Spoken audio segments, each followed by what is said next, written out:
Hi, my name is Kamana and welcome to Holistic Nomads TV, where ancient wisdom and modern science can help you to have more clarity and energy in your life. So today we'll be doing question and answer from people in the public. Today's question comes from Viktor from Slovakia. He says, "Hi, I have a question related to doshas. Could you explain a little more about balancing multiple doshas, please? Let's say Vata and Kapha. I'm really more Vata in build, the coldness and dryness, and my moving quality is expressed mainly in thought." So he's looked at specific qualities related to Vata here, very intelligent. "I have too many thoughts racing and it never really stops." That's the movement quality in the mind. And Vata feelings of anxiety and fear leading to constipation. The movement quality in the mind is destabilizing his movement in the bowels.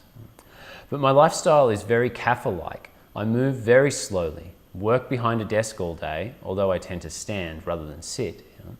And I'm not a huge fan of dynamic sports or running. What should I focus on? Balancing Vata or Kapha? Or should I balance one dosha with food and the other with lifestyle? Food-wise, should I prefer tri-doshic meals? Many of the foods balancing Kapha tend to aggravate Vata. Thank you. You're doing a great job. I'd love to be a practitioner like you." Well, I really think you can, Viktor. It's all about pursuing your dreams and figuring out what really serves you and the world best. So if you want to be a practitioner like me, just keep going for that, and I'm certain you can. In relation to this question, this is a really common thing that happens to people, is to look at, oh, I've got multiple doshas that are aggravating. And I think you're already on to the key principle here. If we want to balance multiple doshas, the first thing we start to look at is avoiding extremes. So we can just play that on a very simple base level of like, what are the extremes of life? And we look at a few categories: the extremes of life in relationships, the extremes of life in work, the extremes of life in diet, and the extremes of life in exercise. So if we look at this, it's called a tri-doshic lifestyle in Ayurveda. So the tri-doshic lifestyle says, oh, in relationships, can I try to have less time with people that have very extreme personalities and qualities? Maybe someone with a lot of Vata will be talking all the time, or someone with too much aggravated Pitta, there's anger and aggression and trying to get their way all the time. So we look at how we can balance our relationships through the people we surround ourselves and our specific interaction with them. More neutral type there. Then we look at the second category of work.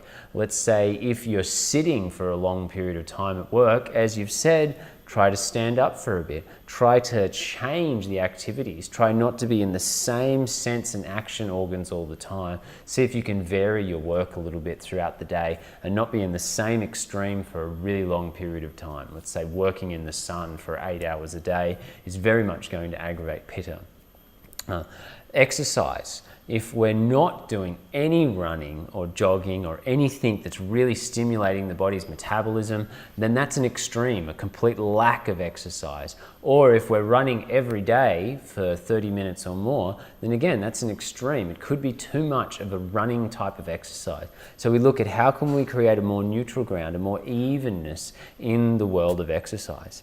And our fourth one was diet. So a tri-doshic diet is about looking at the extremes. Chili is an extreme food, sugar is an extreme food, excess bitters, only leafy greens and salads, and thinking about how we can make a nice balanced meal from many categories of life.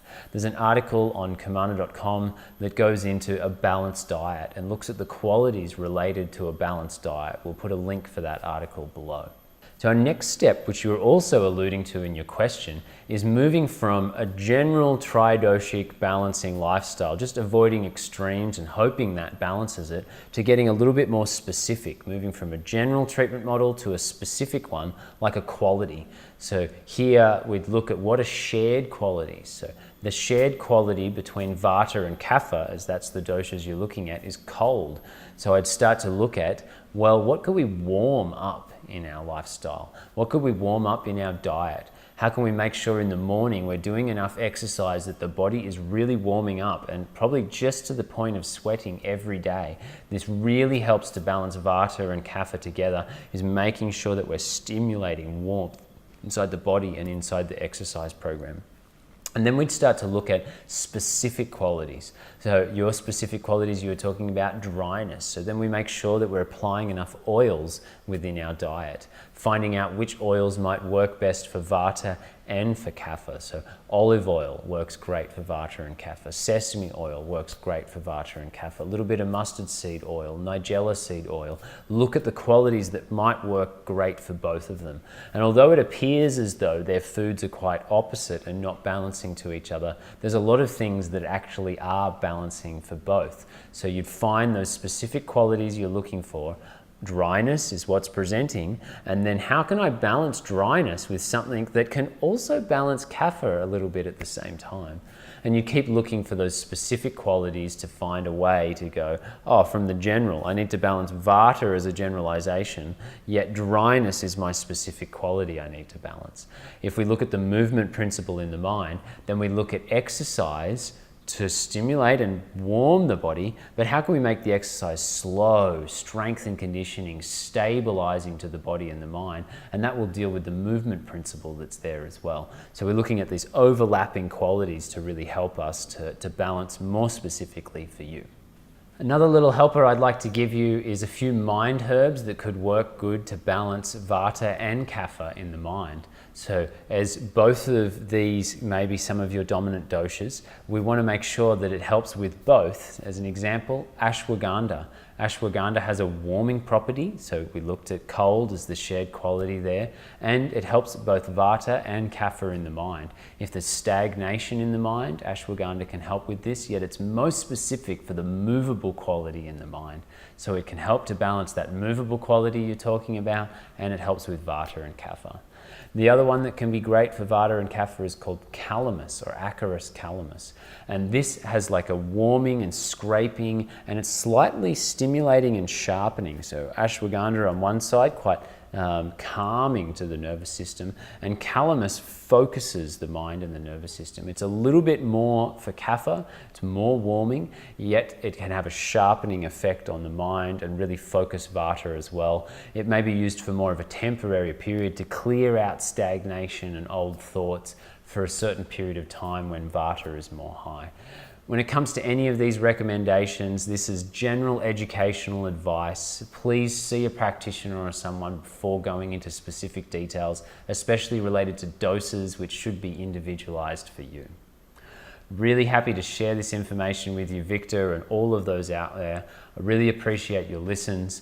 I think education is the key to changing the world, so please share this with others as well.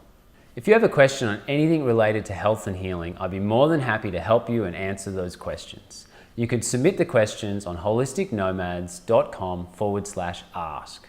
And be sure to subscribe on the link below so that we can notify you when your question is answered.